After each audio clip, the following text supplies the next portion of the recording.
Ok, Parashat Azinu. Bezrat Hashem, on arrive à grands pas à Yom Kippour. Alors je voudrais dédicacer ce shiur à tous les donateurs de Yam Shel Torah qui ont soutenu l'association cette année.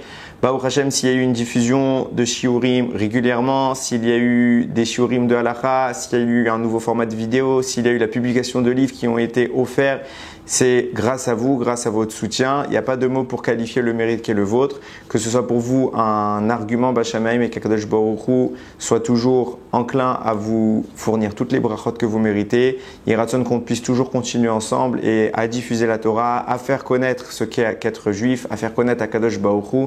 Il n'y a pas de mots pour exprimer la gratitude que j'ai à votre égard, alors que ce shiur qui commence notre année, il soit pour vous accompagner dans vos brachot et qu'Akadosh Baruch Hu bénisse vous, vos familles et tous ceux qui vous accompagnent, Bezrat Hashem. Alors Parashat Azinu, elle est très courte, c'est un chant, c'est une shira que Moshe entonne avant de quitter le monde. Et cette shira, elle est assez particulière dans la mesure où il n'y a pas de parole explicite, on est plus dans l'implicite. Moshe ne va faire que des allusions à des événements qui ont eu lieu et à beaucoup de choses qui vont se passer à l'avenir mais qu'on ne peut pas toujours appréhender puisqu'on ne sait pas ce qui va se passer à l'avenir. Mais on voit généralement des messages qui sont inscrits en filigrane et il est intéressant de faire une remarque sur cette paracha que je voudrais vraiment approfondir, c'est celle de sa forme. Comme je l'ai dit, c'est une shira et elle est écrite en 2 colonnes. Donc d'habitude vous avez un texte uniforme en ligne. Là, ce que vous aurez une début de phrase à l'extrémité, un espace, puis un début de phrase, et ainsi de suite tout le long. Ça vous fait 2 colonnes tout le long du chant que Moshe va faire dans cette paracha qui est Azinu Hashamaim et dans laquelle il s'adresse au ciel et à la terre.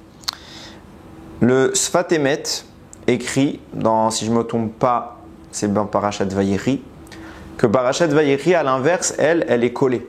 Ça veut dire que d'habitude d'une paracha à l'autre, quand vous terminez un sujet, je ne parle pas nécessairement d'une paracha entière, mais quand on est dans une section, un sujet de la Torah qui se termine, le Sefer Torah marque un espace justement pour commencer le nouveau. Rabbi me dit, c'est pourquoi cet espace venait justement terminer un sujet et permettre à Moshe, à Aaron et à tous les anciens qui venaient étudier à leur côté de pouvoir méditer le sujet qu'ils venaient d'accueillir et d'apprendre. Donc l'espace venait témoigner le temps nécessaire à l'assimilation d'un sujet. Plus il y a d'espace, plus on est dans le dévoilement, et moins il y a d'espace, moins on est dans le dévoilement. Pourquoi ? Parce que s'il y a nécessité d'incorporer des informations, de les méditer, c'est qu'il y a eu un dévoilement. Par contre, quand on est toujours dans le même bloc de texte, tout s'est collé, ce n'est pas un dévoilement particulier, on est toujours dans la suite de la même idée, il n'y a rien de nouveau qui vient se greffer à l'idée. C'est pour ça que dans Parashat Miketz, qui elle est directement collée, il n'y a pas d'espace. Alors Ramim, ils vont dire qu'à ce moment-là, les portes de la connaissance se sont fermées chez Yaakov, pas Parashat Miketz, par Parashat Vayeri, qui vient parler de la mort de Yaakov. Les portes du dévoilement se sont fermées devant Yaakov parce qu'il a voulu dévoiler la venue du Mashiach, il n'a pas pu le faire. À ce moment-là, Hachem lui a retiré l'information. Donc c'est pour ça qu'on témoigne cela en collant les 2 parachutes sans espace pour dire il n'y a pas eu de dévoilement là où Yaakov en voulait un. Face à ça, on a 2 parachutes très connus qui sont Béchalar et Yitro, dans laquelle il va y avoir la Shira, Az Yashir Moshe dans Béchalar, et Yitro il va y avoir la Aseret Adiberot, et pareil dans Vaetranan, aussi on va parler de la Aseret Adiberot. Là on va avoir beaucoup d'espace entre chaque commandement, il y a un espace justement parce que on vient témoigner que chaque commandement est distinct et donc il nécessitait un dévoilement particulier et donc un temps d'assimilation particulier. Pareillement, dans la Shira, il y a énormément d'espace entre à peu près chaque phrase. On voit que le texte est morcelé justement pour témoigner ce dévoilement. Et là-bas, pareil, dans la Parashat Azinu, il y a en permanence, tous les 2-3 mots, un espace et qui est important puisqu'il fait toute la marge et il permet de mettre aux extrémités les 2 colonnes dont je parle. Ce qui est intéressant à noter, c'est que la manière dont les espaces vont être disposés dans Azinu, elle est unique. Tout le temps, quand on va voir dans Parashat Béchalar pour la Shira, quand on va voir dans les Aseret Adiberot, que ce soit dans Parashat Yitro ou que ce soit dans Parashat Vaetranan, c'est pas homogène. Ça veut dire que dans la Shira, vous avez généralement un peu de texte, un espace, un peu de texte, et la ligne suivante, vous avez de l'espace, du texte et de l'espace. Pourquoi ? Parce qu'à chaque morceau de phrase, un espace se met il y a un temps de réflexion, il y a un dévoilement. Donc, vous commencez avec un texte, il y a un dévoilement, on met un espace. Ce texte est écrit, donc il y a un nouveau dévoilement. C'est pour ça qu'à la ligne d'après, il y a encore un espace. C'est pour ça qu'après, dans la deuxième ligne, le texte se mettra pile au milieu en corrélation avec l'espace du dessus. Et à chaque suite, après le texte il vient de dévoiler encore un espace, donc on recommence à la ligne avec un nouveau texte, etc. Vous regarderez dans un Tikkun Sofrim ou dans un Sefer Torah comment c'est agencé. C'est à peu près des espaces réguliers.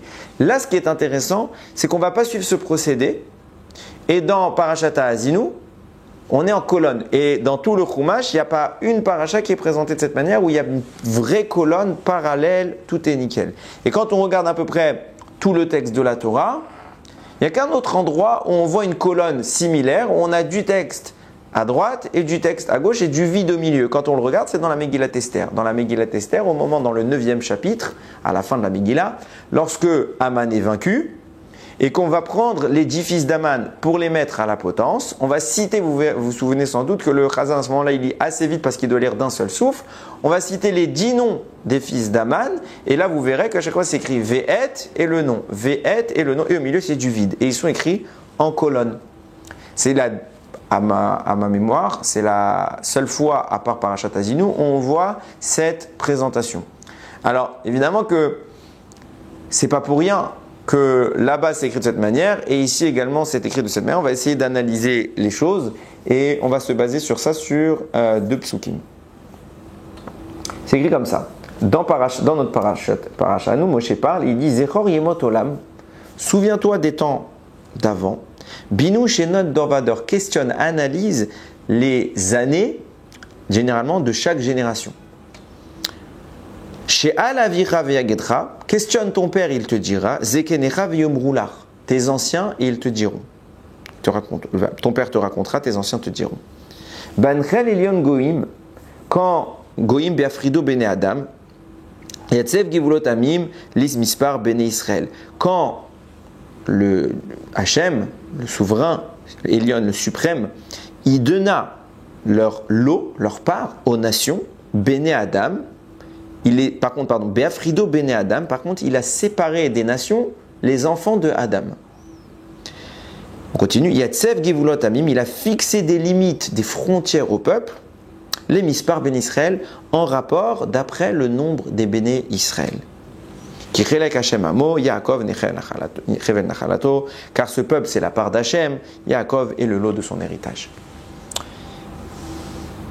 Ce passage-là, alors comme tout, vous voyez que il n'y a pas vraiment, ça n'a ni queue ni tête, sans analyse. On ne comprend pas vraiment à chaque fois ce que Moshe dit. Si vous ne lisez pas au minimum Rashi, vous êtes sûr de passer à côté du texte. Mais on va aller un peu plus loin. Mais ce qui est en train ici, quand la Torah, quand Moshe dit Binu Shenot Dorvador, renseignez-vous questionnez sur les générations qui sont passées. Rashi dit, on parle des premières générations, des fauteurs, etc. Il y a un commentaire du Ben Ishraï qui est très intéressant. Il va expliquer ce mot Binu Shenot Dorvador, cette phrase qui méditait les années d'avant, des générations avant, en la comparant à deux psukim de la Torah. Alors j'introduis l'idée. Vous savez que dans la Torah, il y a des lettres qui sont écrites en grand format, tantôt en grand format, tantôt en petit format. Le cas dont on va parler ici est celui du Shema Israël. Quand on fait Shema Israël, Hashem Elokeinu Hashem Echad, la première et la dernière lettre sont écrites en grand caractère. On va s'arrêter nous sur la dernière lettre, celle du Echad, le Dalet, qui est écrite en grand format. Et à ce Shema Israël, écoute Israël, Hashem est notre Dieu, Hashem est un, Echad, Ramim vont confronter un autre pasouk qui dit Kilo tishtachave le'el acher. Tu ne te prosterneras pas devant un autre Dieu. Ce pasouk-là est l'antithèse du Shema Israël. On ne doit pas se prosterner devant un autre Dieu et on déclare, donc on refuse l'idolâtrie et on déclare l'unité d'Hachem dans le Shema Israël. Et bien ce resh de acher, lo tishtachave le'el acher, tu ne te prosterneras pas devant un autre Dieu. Le resh de la fin, il est écrit en grand format. Les Ramim nous disent, faites attention quand vous faites Shema, de ne pas inverser le dalet de la fin, de Shema Israël Hashem Elokeinu Hashem Echad, par le resh qui est dans Lo tishtachave le'el acher. Tu ne te prosterneras pas devant un autre Dieu. En clair, ne dites pas acher dans Shema et dites bien Echad. Et donc on nous supplie de ne pas intervertir les deux notions. Attention, évidemment qu'on sait qu'on ne va pas dire Shema Israël Hashem Elokeinu. Et au lieu de dire Echad, on dira Hashem Echad. Au lieu de dire Hashem Echad, on dirait Chaz v'Shalom Acher. Ça n'a pas de sens. Ça ressemble même pas. C'est pas quelque chose que le Dalet notre langue ne va pas bifurquer vers un Resh. Ce qu'on essaye de dire ici, dans un sens premier de lecture, ne confondez pas l'unité et prenez soin de la déclarer dans le schéma. et de la repousser dans l'Otishtarave Léal Acher. Nous dit le Ben Ishraï, cette interversion qu'on suppose ici, entre le Resh de Acher et le Dalet de Echad, elle est doublement exprimée par les idolâtres. Pourquoi? Parce qu'un idolâtre, lui, au lieu de dire que l'idolâtrie est fausse, donc Acher, lui, il va l'affirmer. Au lieu de dire que Hachem est unique, ça il va l'infirmer. Donc au lieu de dire Hachem Echad, il va dire non, Hachem, Chazve Shalom, il y a d'autres que lui, Acher. Donc il va renverser le Dalet de Echad, il va le renverser une première fois dans le schéma, il va mettre un Resh. Donc il a utilisé une première fois le Resh et le Dalet pour les intervertir. Donc il a refusé l'unité d'Hachem. Pareillement, au lieu de nier l'existence d'autres dieux, il va remplacer le Resh du Acher d'autres dieux, il va dire non, eux ils sont Echad. Et qu'est-ce que, pas ils sont Echad, pardon. Ne te prosterne pas d'autres dieux. Ils vont te dire non, celui vers lequel il ne faut pas se prosterner, c'est les El Echad, celui qui est un Dieu unique. Donc en clair, on n'accepte pas l'unité d'Hachem dans Shema et on intervertit le Resh et le Dalet, le Echad devient Acher. Et on refuse de se prosterner devant Hachem dans l'Otishtarave Léal Acher et on intervertit à nouveau le Resh et le Dalet, qui deviennent Echad. C'est vers Hachem qu'on refuse de se prosterner. Cette double interversion du Resh, du Dalet, du Resh et du Dalet, nous dit le Ben Ishraï, c'est la base de la malédiction qu'a connue Adam Arishon au moment de sa faute. Lorsqu'Akadosh Baruch Hu va maudire tous les protagonistes de la faute, il va également maudire la terre, mais la terre n'est pas vivante. La personne qui est visée par la malédiction de la terre est bien Adam Arishon. Et là, Hachem lui dira Vekotz vedardar tatsmi arlach. Des ronces et des épines pousseront pour toi. Le mot dardar, des ronces, c'est Dalet Resh, Dalet Resh. Qu'est-ce qui s'est passé au moment de la faute d'Adam Arishon? Adam Arishon a eu un ordre d'Akadosh Baruch Hu, celui de ne pas manger de l'arbre. Il a finalement préféré écouter le conseil du Nachash, du serpent. Donc il a donné préséance à autre chose qu'Hachem, et ça s'assimile à de l'idolâtrie. À cause de ça, il va être maudit. Et c'est pour ça que la malédiction des ronces dont nous parlons, elle est faite par Dalet Resh, Dar, Dar. Au lieu de proclamer l'unité d'Hachem dans Shema Israël, Hachem, Elokeinu, Hachem Echad, t'as mis un Resh à la place. T'as dit non, il y a d'autres dieux, Acher. Et pareil, au lieu de refuser l'idolâtrie, de dire l'Otishtarave Léal Acher, tu as dit non, c'est vers Hachem que je ne me prosterne pas, l'Otishtarave Léal Echad, Chazve Shalom. C'est vers Hachem que je ne me prosterne pas, j'écoute pas son ordre, j'écoute l'ordre du Nachash. À deux reprises, tu as fait intervenir Dalet Resh, tu les as intervertis, Dalet Resh, ça vous fait le mot Dar, Dar. Kod Zve Dar, Dar, Tassimir, là, des ronces et des épines pousseront pour toi. Les ronces, c'est le substrat du mal qui vient d'apparaître, qu'on qualifiera plus tard comme étant Amalek. Ces ronces-là qui viendront punir, déranger, dans le sens simple, c'est les ronces qui poussent dans la terre. Dans le sens profond, c'est toute l'impureté de ce monde qui viendra en permanence agresser la Gdusha du peuple juif. Kod Zvedardar Tatsimir, là, ça poussera contre toi et à cause du fait que tu as interverti. Et en quoi c'est lié avec notre paracha? C'est exactement ce qui est écrit dans notre paracha, nous dit le Ben Ishraï, lorsque Moshe dit Zechor Yemotolab, souviens-toi de ce qui s'est passé les temps d'avant, les temps antiques. Rachid dit les premiers temps de l'histoire, aux premières générations des fauteurs qui ont fait l'idolâtrie justement. Binu Shenot Dorvador. C'est quoi leur erreur? Le mot, là on dit questionne les années des générations passées, mais le mot Shenot, ça peut être affilié à la racine du verbe leshanot, changer. Ils ont changé quoi? Ils ont changé d'or, c'est quoi? Dalet Resh. Ils ont changé deux fois d'or, Védor. Au lieu de d'or, Vador, de génération en génération, on va dire, ils ont changé d'or, Védor, le Dalet Resh de Shema Israël, Hachem Elokeinu Hachem Echad, ils l'ont échangé. Et le Dalet Resh de l'Otishtarave Léal Acher, ils l'ont échangé. Et comme ils l'ont échangé à deux reprises, comme toi, Adam Arishon, tu as refusé l'unité d'Hachem pour écouter plutôt celle du serpent, pas l'unité du serpent, mais le conseil du serpent, et ben ça t'a mené à la malédiction dont on parle. Et Moshe Rabbeinu il dit, souvenez-vous à Azinu, écoutez ce que je veux que vous vous rappeliez, ce qui s'est passé à l'origine du temps, ce que vous avez fait comme erreur de donner de l'importance à ce qui n'en a pas, a créé toute la notion de la malédiction dans le monde. Et l'objectif de Moshe Rabbeinu est ici de briser ces malédictions, de nous donner les moyens de les détruire. Et ce qu'on va essayer de réfléchir ensemble pour voir comment cela fonctionne. À ce propos, le Midrash rapporte quelque chose en rapport avec ce que je viens de dire. Ces épines dont on parle qui sont la malédiction d'Adam Arishon. Ça fait référence, et vous allez tout de suite comprendre le rapport avec mon introduction de tout à l'heure en rapport avec l'édifice d'Aman. Ça fait référence à un midrash concernant la Megillat Esther. On connaît l'histoire. Au moment où Haman a voulu s'en prendre à Mordechai, il a décidé de faire construire une potence pour y faire pendre Mordechai et obtenir du roi Achashverosh l'autorisation de le faire. Finalement, l'histoire va se retourner contre lui, c'est lui qui sera pendu sur cette potence. Au moment où Haman décide de faire fabriquer cette potence, dans le ciel, tout ce qui se passe sur terre est toujours le reflet de ce qui se passe là-haut. Dans le ciel, on est en train de chercher un moyen de construire la potence également. Et Hachem interroge toutes les structures qu'il a créées, tous les arbres de la création, et leur dit qui voudrait être celui qui sera le porteur de la dépouille de Haman Aracha. Et tous les arbres jaillissent vers Hachem. Il y a, c'est écrit le figuier qui est intervenu en premier, qui dit moi je suis d'accord. Et en fait tous les arbres étaient d'accord jusqu'à ce qu'arrive le kotz. Le kotz c'est les ronces, les épines. Et les épines sont venues plaider auprès d'Akadosh Baruch Hu et on dit Ribono Shel Olam.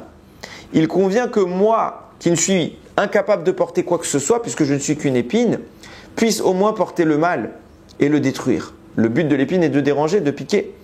Donc, de même que plus que cela, nous dit le Midrash, la Gemara rapporte que Haman est lui-même appelé un kotz, une épine, c'est ces scories qui viennent déranger dans la création du monde. De même que Haman est lui-même un kotz, alors il convient que le kotz, l'arbre, vienne détruire le kotz qui est l'humain, Adam, qui veut s'en prendre à Mordechai.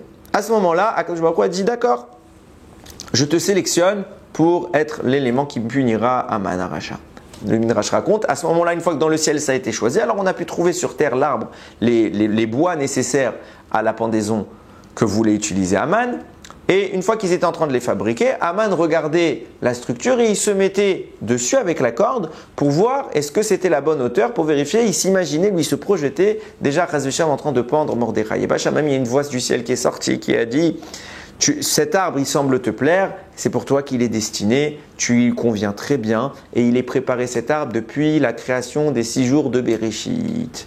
À quel moment on voit que cet arbre a été créé à Bereshit? Au moment où on a dit Kotz, Vedardar, Tatsmirlar, au moment où les épines sont apparues, cette épine à la source du mal va venir punir le mal. Et à ce moment-là, Haman va être puni et pendu sur cet arbre-là. Vient nous dire le Yarod des Vaches. C'est intéressant de comprendre ce qui est en train de se passer avec Haman. Pourquoi c'est le Kotz? Finalement, le Kotz, c'est la malédiction, c'est le mal, donc techniquement. Pourquoi c'est le Kotz qui va punir? Le mal ne vient pas punir, au contraire, il devrait aider Haman. Et finalement, il vient se présenter à lui comme étant son opposé, son ennemi. Comment ça se fait? Réponse du Yarod des Vaches, c'est très intéressant. Il dit déjà la première chose à remarquer, c'est que quand vous prenez les deux lettres dont je parle depuis tout à l'heure, le Dalet et le Resh. Le Dalet et le Resh, c'est deux lettres qui sont extrêmement proches. Ça veut dire que le Dalet, c'est une barre comme ça qui est courbée, tandis que le Dalet, c'est deux barres qui se croisent comme ça. Et la seule nuance entre un Resh et un Dalet, c'est cette petite étape-là dont mon doigt représente le dépassement. C'est ce qu'on appelle un kotz. C'est une petite épine qui sort à l'arrière et qui fait la différence entre un resh et un dalet et qui change toute la structure de la lettre. Finalement, qu'est-ce qui sépare le resh et le dalet? Ce qu'on ne doit surtout pas mélanger, c'est un kotz.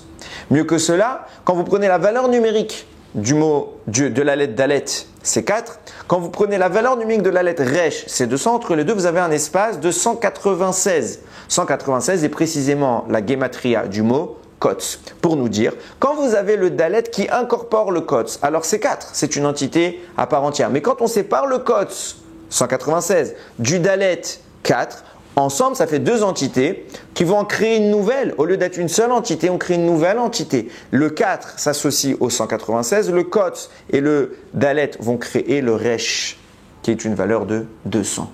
Le kotz, précisément, c'est la séparation de l'origine. Nous dit le Yarod des Vaches. En réalité, le kotz est une notion extrêmement sainte, parce qu'en réalité, comme on l'a vu à plusieurs reprises, le monde, Akadosh Baruch Hu, a créé 50 degrés de connaissance, Nun Sha'are Bina.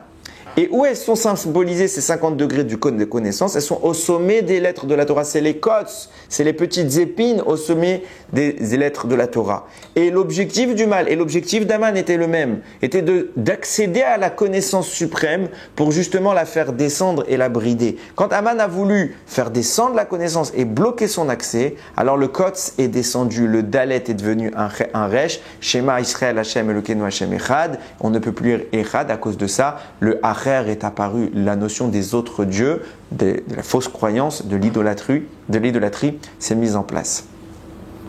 Tout ça à cause de quoi? D'un Kotz qui était suprême, qui représentait le divin et sa connaissance, qui a chuté. Vient nous dire le Midrash, ce Kotz qui a chuté, il dit à Kadosh Baruch Hu, laisse-moi réparer et me retrouver mon statut. Ce don, qui est la source profonde de ma chute, de l'absence d'accès à la connaissance absolue vers Akadosh Baruch Hu, c'est Aman, c'est Amalek dont il est le descendant. Laisse-moi être la punition de cet homme pour remonter à ma stature. C'est pour ça que précisément l'arbre qu'Aman avait prévu à l'égard de Mordechai et qui finalement s'avérera être sa propre potence, faisait précisément 50 amotes, 50 coudées, pour bien corroborer l'idée que l'épine qui était au sommet de 50 degrés de connaissance a chuté et elle cherche à détruire la raison de sa chute pour pouvoir remonter. Alors, on va introduire une idée que j'avais déjà évoquée dans d'autres shiurim, celle de la conception des mondes. On sait que le monde, la création, est régi par le nom d'Hachem, Yud Ke Vav Ke. Tout ce qui va être pareil, après ça, qui va être conséquent à ça, n'est qu'une émanation de ce nom, c'est une combinaison de ce nom, c'est une distance prise par rapport à ce nom. Tout cela va créer les mondes en haut jusqu'au monde en bas. On ne va pas parler de la source originale, on va parler de notre monde à nous. Dans notre monde à nous, le Yud Ke Vav Ke s'exprime dans chaque strate de la création. Comment cela? Eh bien, puisque la première lettre va caractériser l'origine, le départ, le commencement, plus on se rapproche de ces lettres, plus on sera sophistiqué, raffiné et proche du divin, plus on en sera éloigné, plus on sera faible et imprégné de la matérialité. C'est pour ça que la dernière lettre du nom Yud Ke Vav Ke, le He, nous dit le Harizal, va être à l'origine de l'apparition des minéraux. Les minéraux, c'est bien ce qui relève de l'inerte, de l'incapacité d'agir, de penser, de réfléchir ou d'évoluer. Le minéral est créé par la distance absolue du Yud Ke Vav Ke, la dernière lettre. Puis si on s'avance un peu plus de ce nom, on arrive à la lettre Vav, l'avant-dernière lettre, et qui va nous permettre de, quelque part, entrer dans une sophistication supérieure du minéral. On va passer à la création du végétal. Puis, on accentue encore le processus d'évolution. On arrive au He, la deuxième lettre du nom, qui va créer le monde, le règne animal, pour arriver enfin à la première lettre qui va créer l'humain. Vous nous dire, Rachamim, le règne de l'humain se distingue en deux catégories, parce que quand vous regardez la lettre Yud, vous voyez qu'à son sommet, il y a une petite pique, une petite épine qu'on appelle un kotz. Bien évidemment, ça vous rappelle la malédiction d'Adam Arishon. Kotz, Vedardar, Tatsimiarlar, des épines et des ronces pousseront pour toi. Il y a un petit kotz, une petite épine qui pointe vers le ciel, vers le haut, vers le supérieur à la lettre. Pourquoi? Parce que si le Yud Ke Vav Ke a créé cette dimension-là, il y a une dimension de l'existence qui doit toujours tendre vers le ciel, vers la spiritualité en se dégageant de ce monde matériel. C'est ici que s'incorpore la notion des Neshamot du peuple juif. Il y aura l'homme, mais il y aura l'homme spirituel, l'homme qui pourra monter et se connecter au divin. C'est pour ça qu'une cinquième création, celle qui est encore plus proche du divin, qui est encore plus proche de l'origine, va être corroborée par cette petite cote, ce petit Yud, qui a introduit le nom d'Akadosh Baruch Hu. Maintenant qu'on a tout cela à l'esprit, qu'on a cette structure qui nous explique que le Yud du nom d'Akadosh Baruch Hu avait lui-même un Kotz, qui est à la base de la création du peuple juif, qui est à la base finalement de la connexion avec le divin. Si on exprime que l'existence de Haman, l'existence des forces du mal vient faire tomber le Kotz qui était présent dans le Dalet, qui vient faire tomber la couronne qui est présente sur les lettres, de même sur la connaissance qui est celle du peuple juif, qui est celle des Neshamot avec le divin, on va connaître par l'existence, par la manifestation de Kotz Vedardar. Le Kotz est tombé, c'est pour ça que c'est écrit Kotz Vedardar. Comme il n'y a plus le Kotz, alors il y a maintenant Dardar, les épines, le Dalet et le Resh qui se maintenant mélangent. Puisqu'il y a eu cette interférence du mal et la chute du Kotz, alors ça veut dire que même dans la notion du divin, de la connexion avec Hachem, du Ham Israël, des Neshamot, il y a une chute. Il y a une chute, ce qui veut dire que l'épine du Yud, qui caractérise le peuple juif et son lien avec le divin, va chuter en bas. En bas de quoi? Dans la strate inférieure, celle du simple niveau d'homme. Ceux-là même qui n'ont pas nécessairement de connexion avec Akadosh Baruch Hu. En clair, il va y avoir dorénavant un mélange entre les Neshamot du Ham Israël qui chutent de leur piédestal vers le commun des mortels qui n'a pas cette connexion naturelle avec Akadosh Baruch Hu. C'est ce qui explique pourquoi nos sages n'ont de cesse d'expliquer que la faute d'Adam Arishon a eu pour conséquence de mélanger les Neshamot avec les forces du mal, qui sont maintenant quelque part, qui ont envahi le territoire de la sainteté et qui nécessitent maintenant une séparation, une extraction pour pouvoir restituer le Kotz du Yud à son sommet. C'est intéressant d'arriver sur cette idée-là au propos du Shem Mishmuel. Concernant les psukim qu'on a cités, le Shem Mishmuel analyse le pasuk d'après. Alors avant d'expliquer les propos du Shem Mishmuel, je vais juste corréler ce pasuk-là, qu'on j'ai cité tout à l'heure, avec ce que j'ai essayé d'expliquer ici. Je traduis. Be'anchel Enyon Goïm. Lorsque le Dieu suprême a fait hériter les Goïm, Be'afrido bene Adam, en les séparant des enfants de Adam. Yatsev Gvulot Amim, il a établi les frontières des nations, les Mispar Ben Israël, en rapport avec le nombre des Ben Israël. On voit que ici, on nous parle deux fois d'une séparation. On a d'un côté Hachem qui dirige les nations, qui fait un héritage pour les nations, qu'il distingue des enfants d'Adam. Et on a une limite des nations qu'il distingue des enfants d'Israël. Alors de qui on parle des enfants d'Adam? Pourquoi on nous parle d'un côté des enfants d'Adam, puis après des enfants d'Israël? Pourquoi dans les deux cas on les distingue des nations? Eh bien c'est exactement ce qu'on a dit. À la base, les enfants d'Adam, Adam Arishon, étaient connectés avec Hachem, ils avaient le Kotz levé vers le haut. Et Akadosh Baruch Hu les avait distingués du simple Yud. C'était le Kotz, puis le Yud. L'humain normal et l'humain qui a les yeux rivés vers le ciel. Akadosh Baruch Hu avait fait cette séparation à l'époque d'Adam. Mais la faute d'Adam a mélangé les deux notions. C'est pour ça qu'il va falloir à nouveau les reséparer. C'est pour ça qu'on va devoir distinguer à nouveau les nations du peuple d'Israël pour que le Kotz retrouve sa position légitime. Mais ce qui est intéressant, c'est que le Shem Mishmuel, et là j'en viens à ses propos, précise la fin du texte, c'est que en fonction, on a déterminé des frontières aux nations en fonction du nombre des Bnei Israël. Pourquoi? Quel rapport entre le nombre des Bnei Israël et les frontières des nations?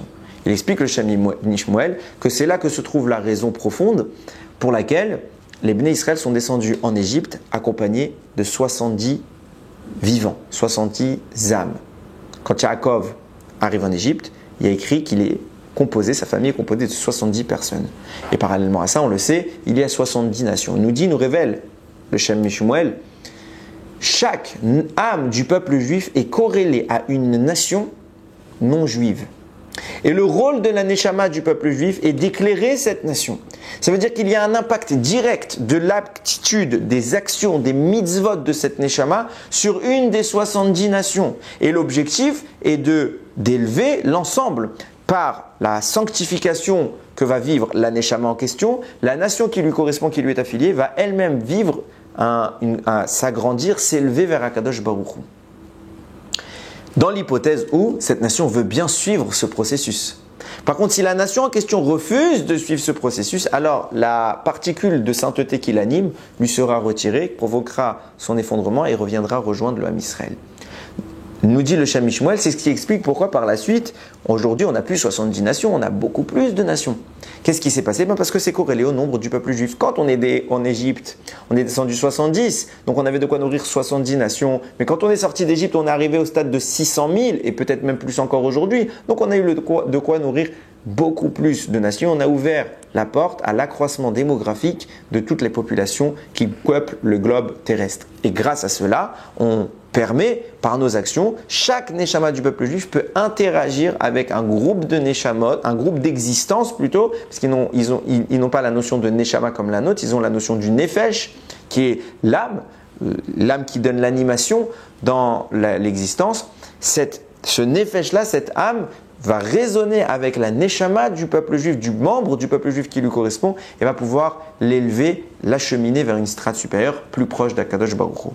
Et partant de ce postulat, on peut faire une corrélation qui est assez intéressante avec l'exemple concret qu'on a dans la Torah, qui est celui de Moshe Rabbeinu.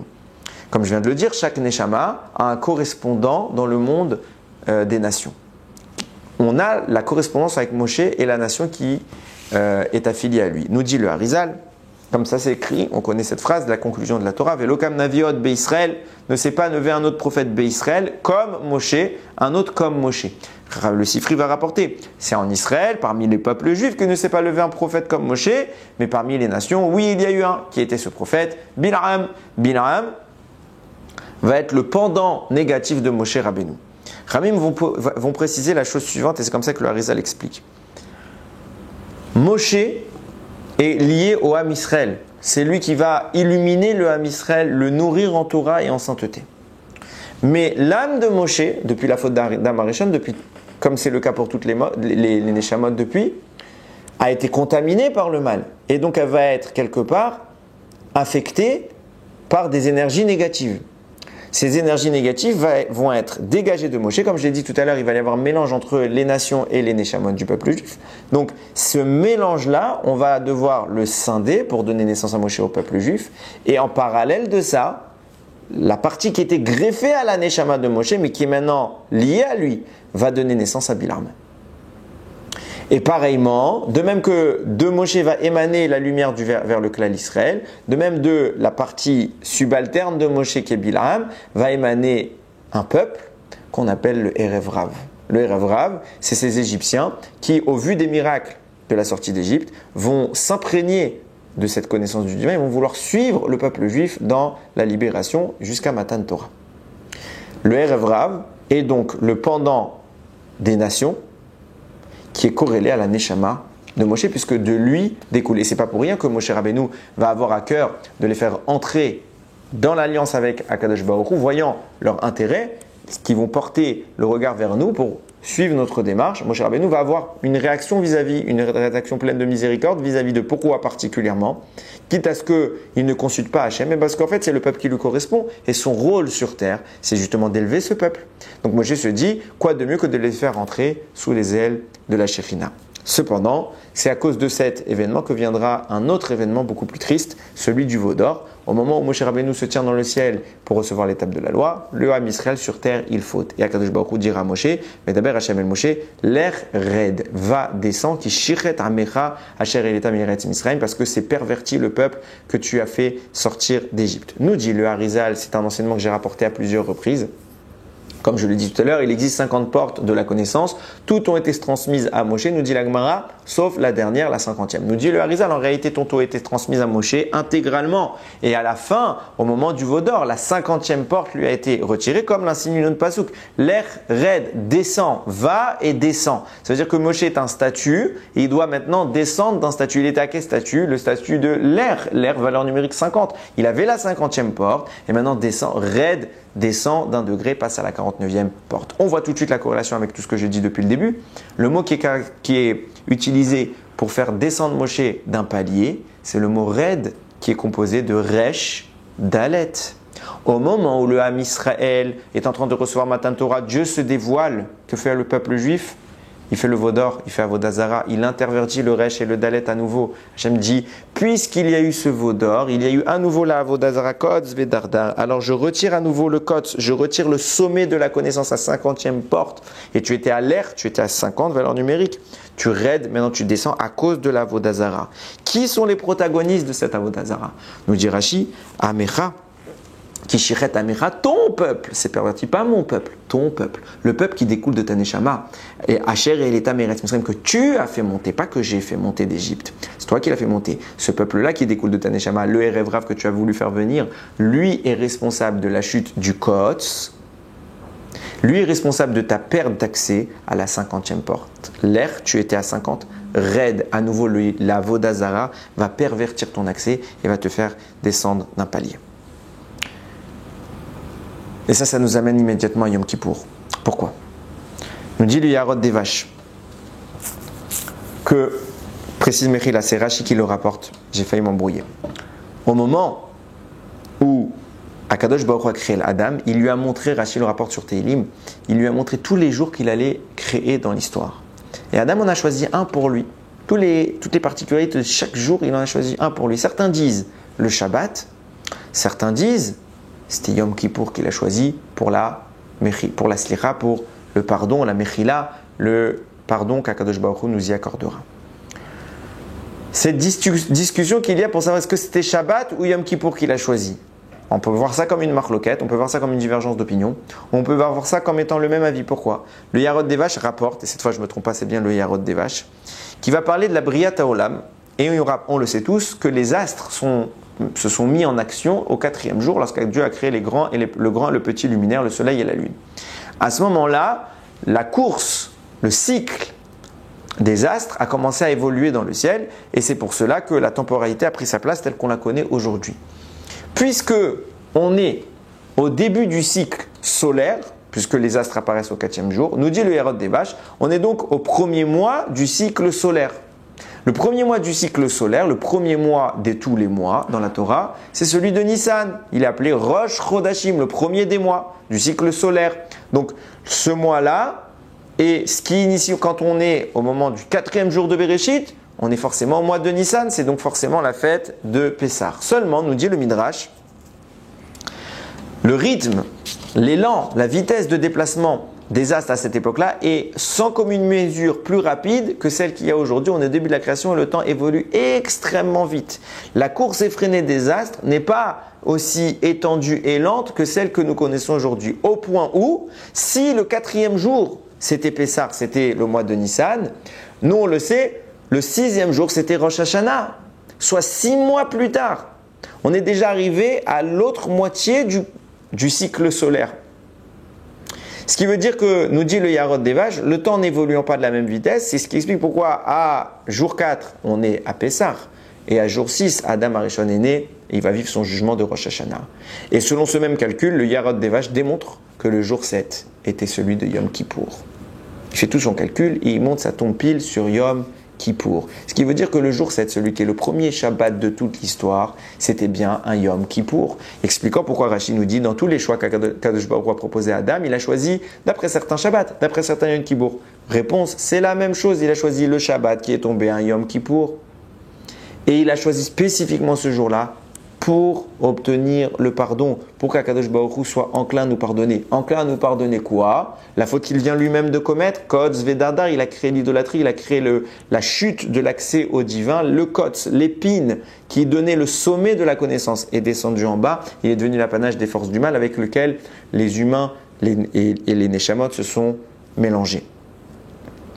Et d'ailleurs, on le sait, nous dit le Midrash, le Shabbat a été lui-même la source de la survie d'Adam Arishon. Parce qu'au moment où Adam Arishon faute, on est vendredi, et Akadosh Baruch Hu voulait retirer la lumière du monde. Et le soleil devait se coucher, plonger le monde dans l'obscurité et sans doute punir Adam Arishon. Nous dit le Midrash, à ce moment-là est entré le Shabbat, et par le mérite du Shabbat, Akadosh Baruch Hu a différé la punition, il a étalé, il n'a pas détruit Adam, il a laissé dans le Gan Eden un jour supplémentaire, et ce n'est que le lendemain, Motzei Shabbat, qu'il en est sorti. Le Shabbat a été une source de rédemption pour Adam Arishon, et ça a préfiguré la notion de Yom Kippour. Et c'est ce jour-là qu'Adam Arishon a choisi pour être comme le moment où Akadosh Baruch Hu nous pardonnera. Regardez la corrélation qui est en train de se passer. La faute d'Adam Arishon, celle qui a causé les Kotz Vedardar, la chute du Kotz pour l'apparition de Dardar, Dalet Resh, la Vodazara, elle va être ravivée au moment du Vodor où Moshe va entendre l'air raide descend. Pourquoi descend? Parce qu'ils ont encore fait Vodazara, ils ont échangé le Echad avec le Acher. Adam Arishon prie pour que ce jour-là, il y ait un pardon. Et c'est pour ça que nous voulons nous dire, Chachamim, que ce dont j'explique depuis tout à l'heure, le moyen de détruire ces choses-là, c'est le moment où les Bnei Israël vont s'en prendre à l'existence de cette impureté, cette existence qui est Dardar, cette existence qui est Amalek et qui va se caractériser par Aman. Au moment où le peuple va s'en prendre à Aman, c'est la fête de Purim. Et à ce moment-là, l'épine va venir, au lieu de nous piquer à nous, va venir piquer Aman et le détruire et le placer au sommet d'un arbre de 50 amot pour dire que grâce à la destruction de Haman et de Amalek qui est son peuple, nous avons espoir d'accéder à nouveau au sommet de la connaissance des 50 portes et que le Yud, le Kotz qui a chuté, retrouve sa place au sommet. C'est ce que va prier Adam Arishon pour qu'on ait le Yom Kippour et c'est ce qui va se passer de même à Yom Kippour où nous allons entendre Salarti, j'ai pardonné. Akadosh Baruch Hu dira à Moshe Rabbeinu, je pardonne la même faute que tes enfants, que les Bnei Israël viennent de faire, c'est la même faute qu'Adam Arishon a fait, je la pardonne. Vous nous dire, Rachamim, le mot Kippour peut se lire Kepurim, Kepour, comme pour, c'est le tirage au sort qu'Aman a fait pour déterminer la date de Purim. C'est pour ça que vous nous dites, Rachamim, Kippour, il est Kepurim, il est comme Purim. Pourquoi il est comme Purim? Parce que nous dit le Gaon de Vilna, Kippour et Purim, c'est les deux faces d'une même pièce. C'est les deux faces d'une même pièce. Et regardez les corrélations qu'il va apporter. Pourquoi? À Kippour on jeûne, à Pourim on mange. C'est l'inverse. Il explique bien évidemment que ça se passe comme ça. Pourquoi? Parce que Kippour est un Yom Tov comme n'importe quel autre Yom Tov.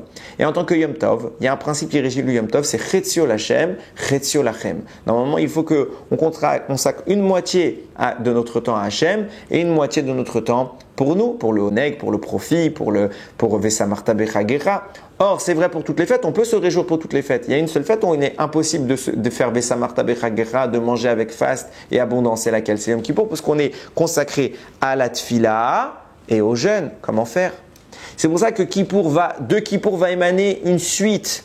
De même que au moment du Vaudor, Akadosh Baruch Hu va utiliser la requête d'Adam Arishon de créer Yom Kippour, qui lui a lui-même pardonné son idolâtrie, qui va lui-même pardonner la faute du Vaudor. De ce Kippour qui est la contradiction du Vaudor, qui va permettre la restitution des deux tables. Et ce Vaudor qui est initié par le Erev Rav, ce Vaudor qui est l'interversion de Dalet avec Resh, Dardar, et qui est à la base de la création d'Amalek, va avoir une antithèse qui s'appelle Kippour.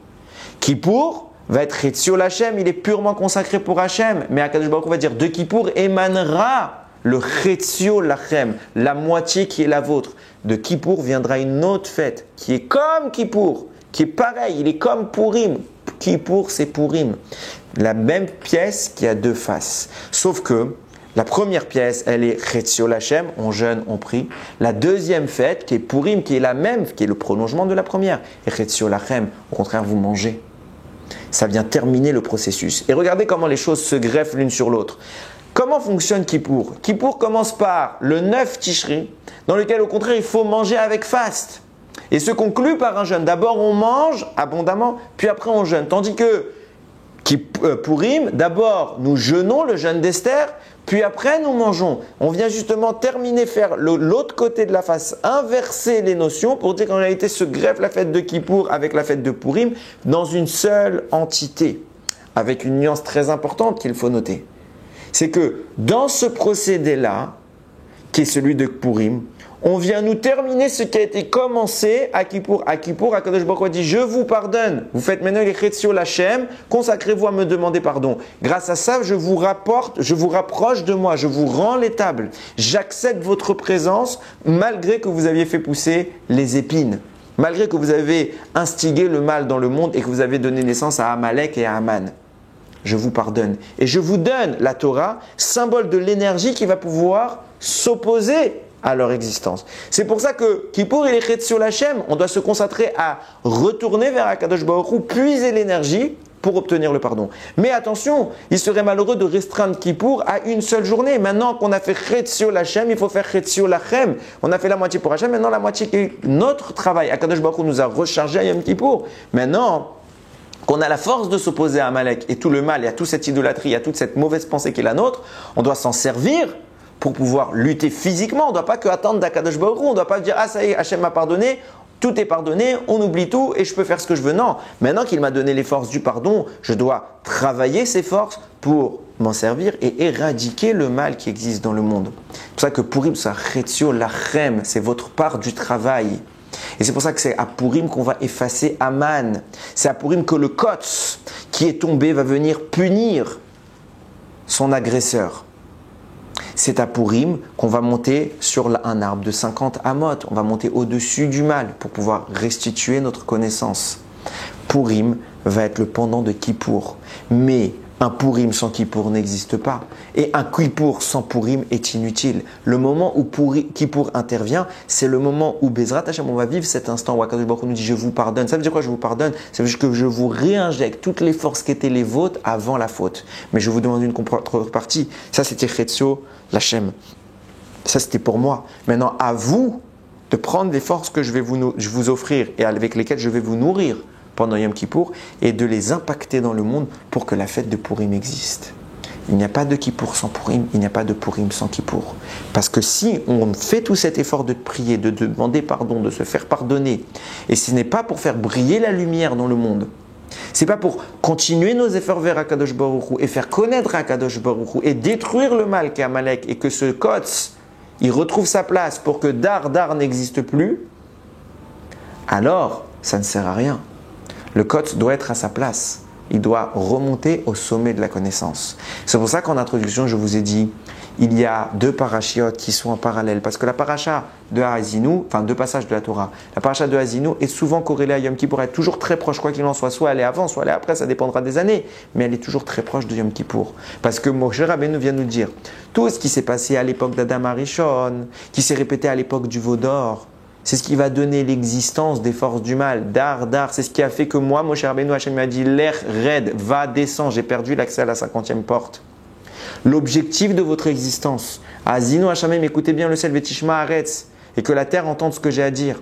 Moshe est en train de faire un témoignage universel pour le peuple juif. Votre mission sur terre, c'est d'effacer les forces du mal et de faire briller la Gdusha, la pureté, la lumière d'Akadosh Baruch Hu.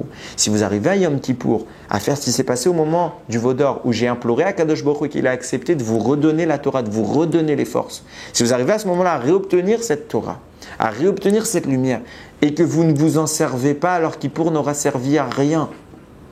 Kippour a été une grande parodie, un grand sketch dans lequel vous simulez votre inquiétude devant Akadosh Baruch Hu. Non, Kippour doit être un moment où on se ressource pour pouvoir mieux prendre les armes et détruire. C'est pour ça que le moment où Kippour tombe, c'est Parashat Haazinu.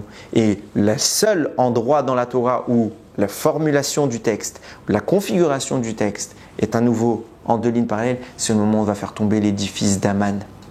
Au moment dans la Megillat Esther, on conclut le travail de Yom Kippour. Akadosh Baruch Hu dit, je ne vous ai pas pardonné pour que vous refautiez, je vous ai pardonné pour que vous répariez votre faute. Je vous laisse du temps. C'est ça le but de l'existence, c'est de réparer votre faute. Sinon j'aurais dû vous détruire. Hachem voulait nous détruire.